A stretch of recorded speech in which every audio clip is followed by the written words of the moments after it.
you live, where you went to school, the car you drove, everything depended on your color. Right? Everything. So, it was easy to make the connection.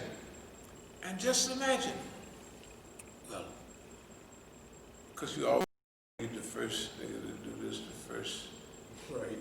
You know, I was looking last night at the first pilot or something, Jesse somebody. I mean, I still look at that stuff. And the first, and this old John Lewis, I'm not against him. He's a nice man. And I'm not going to say anything. But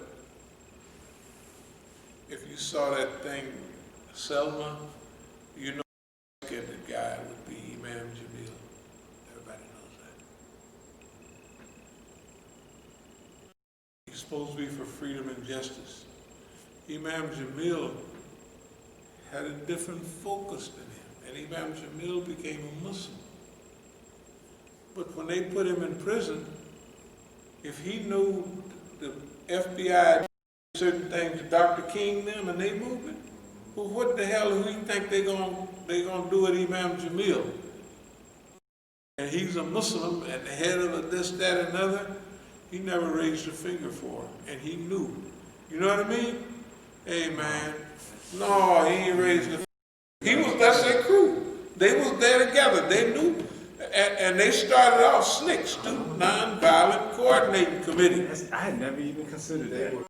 They went back to, they kind of came up in that same They era. came up in that whole hands. They couldn't have been, everybody,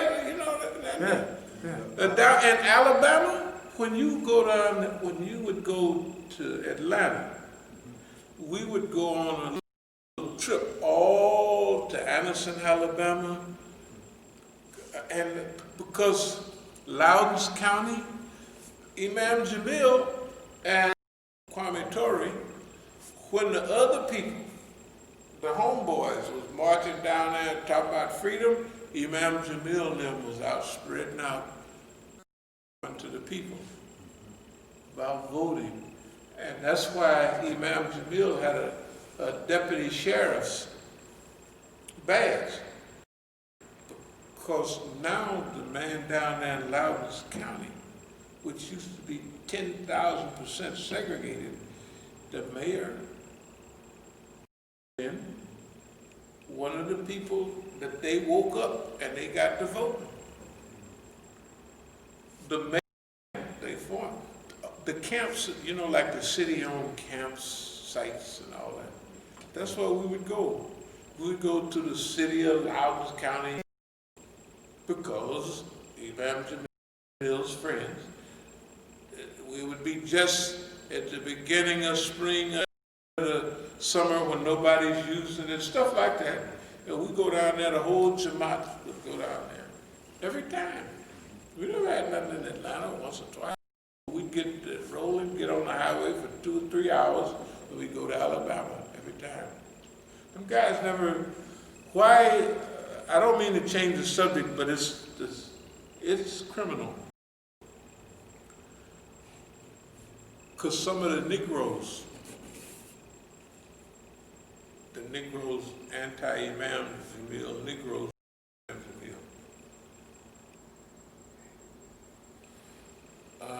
hey man, whatever they would say, I said, hey man, we're gonna try to write a letter. We're talking with when Obama got elected, he said, I had an out-of-body experience. I said, nigga, you had an out-of-brain experience, you know what I mean? I never told that you couldn't take the dog. Oh, the Lord did the good. I said, anyway, it's fine. It says, don't say anything bad about people that passed away. Well, some people say he did good. I was listening to, what's the governor from South Carolina, the black guy? So, something like that. Or the Congressman. Yeah, the Negro congressman that brought everybody for old Biden. Yeah, Right. yeah, I remember. Well, I was on, they interviewed him, and he made a statement that kind of, you reminded me of, he said, because you know, he the whole civil rights in that period, and it got locked up. But he made a statement, and he said, you know, he thinks that, or he thought, probably still thinks it, that the burn, baby, burn, undermined the movement. Yeah, Imam Jamil. Right. So when he said it, I said, so when I think about that, No, they went in the system. They outside knocking, we want in. Right. That means we want in, and it's no difference how we want in, like all the niggas that get in. Right. The police chiefs, look at the Negro police chiefs, they want in. Right. They're in. You know what the sheriff, a lady sheriff in Atlanta said about Imam Jamil when he was going to court years ago? It's 20 years ago. He said, just got us our jobs, but we got to follow the law. I said, damn, people. They got to, well, if you're going to follow the same law, the same way, what the people was doing to us, what's the sense, what's the benefit of having somebody black doing it? Because the first thing a black police, you say, I ain't your brother. He mean it. I ain't your brother. I was shocked, years ago. I ain't your brother. And they mean it too. They ain't gonna shoot you like a white police, but they'll lump your head up pretty good if you know what I mean. Anyway, we have a unique situation. It hasn't changed. This goes back, everything we're talking about now, our history, their history. See, we linked with all of these people and all this history. That's the thing about being 75 years old. I'm just telling you, in reality, everything that happened, I was linked to it. Then, or I another way. Like I didn't know Imam Jamil till 1982 when they came and did our program. But the time I spent with him re-linked with everything. And so all of his links and all those people, I became, so I'd be talking with him, he'd say, yeah, Stokely like that weed and like this, you know what I mean? In fact, Stokely Carmichael, when he would have a program, he stayed on the camp with the students. He had two requirements for him to come and speak. Marijuana, and a nice cutie pie. You like Bill, right?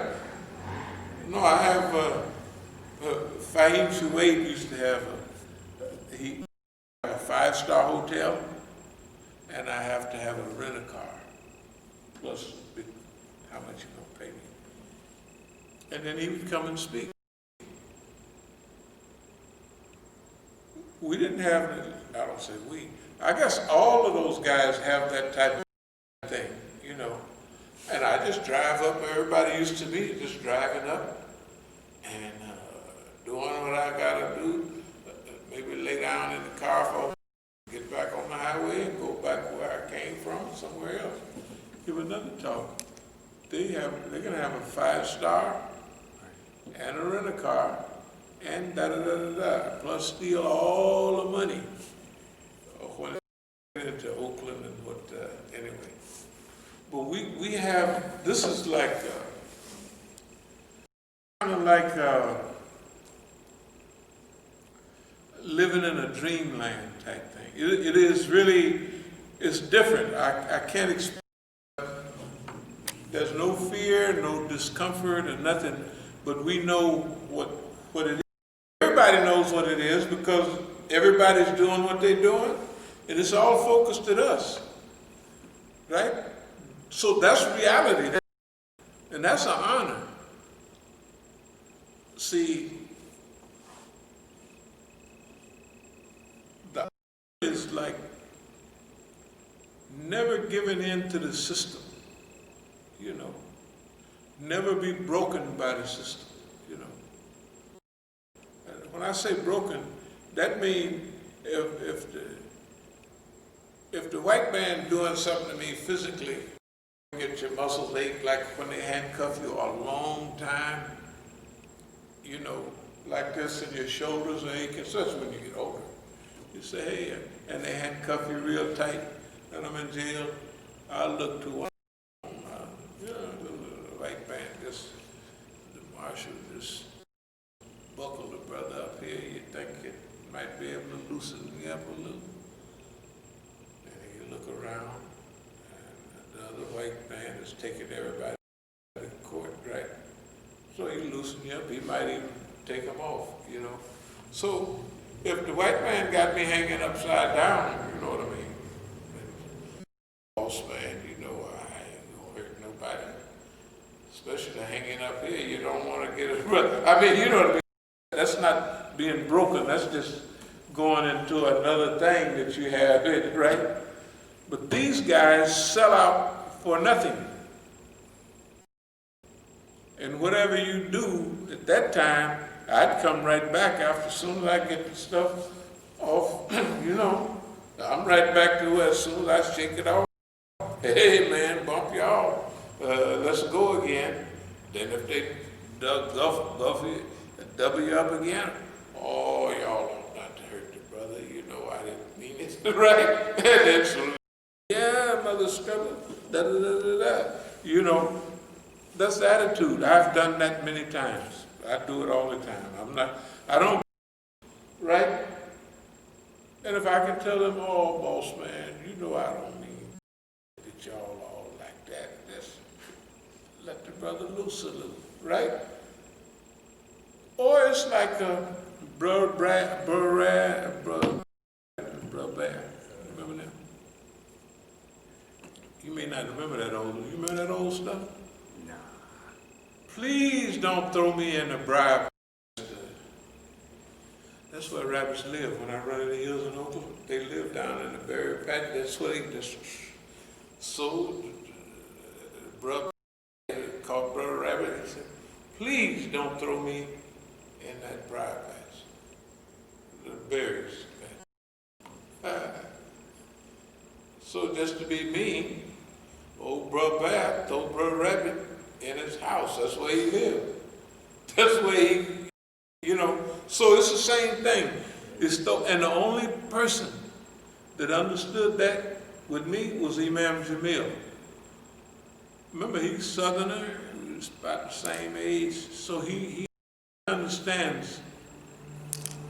We got to hold up the thing for all of those people, not only our generation, but the generations before. So that wherever they like looking down at us, they saying, man, that's all right, right? Yeah, that's the way we want to do it. Come on. We don't want to be popular in anything. Limitless dreams, unrestrained optimism. You have to have it. Imagine unrestrained